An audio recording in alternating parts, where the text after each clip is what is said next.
आज बघूयात आपण दाल तडका. सो त्यासाठी मी आधी मसूर डाळ आणि थोडीशी तुरीची डाळ कुकरमध्ये शिजवून घेतलेली आहे. त्यानंतर पॅनमध्ये घालायचं जिरं, मोहरी, त्याच्यानंतर कढीपत्ता, हिंग घातलेलं मी थोडंसं. त्यानंतर कांदा आपल्याला चांगला परतून घ्यायचा आहे. त्यात घालूया आले लसणाची पेस्ट, ती पण चांगली परतून घ्यायची आहे.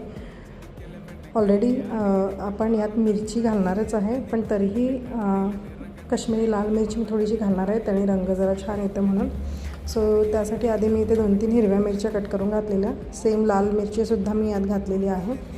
आणि आपण यात घालूया टोमॅटो घातल्यानंतर हे चांगलं शिजू द्यायचं आहे. टोमॅटो मऊ झाला की त्याला आपल्याला मॅश करून घ्यायचं आहे चांगलं. सो यात मीठ घालून मी हे एकदम शिजवून चांगलं स्मॅश करून घेते आहे. आणि हे सगळं शिजलं की यात घालूया आपण डाळ. सो डाळ घातल्यानंतर त्याची कन्सिस्टन्सी तुम्हाला पाहिजे अशी मेंटेन करा. आणि एक उकडी आली की त्यात कोथिंबीर घालून गरमागरम भातासोबत किंवा चपातीसोबत एन्जॉय करा. थँक्यू.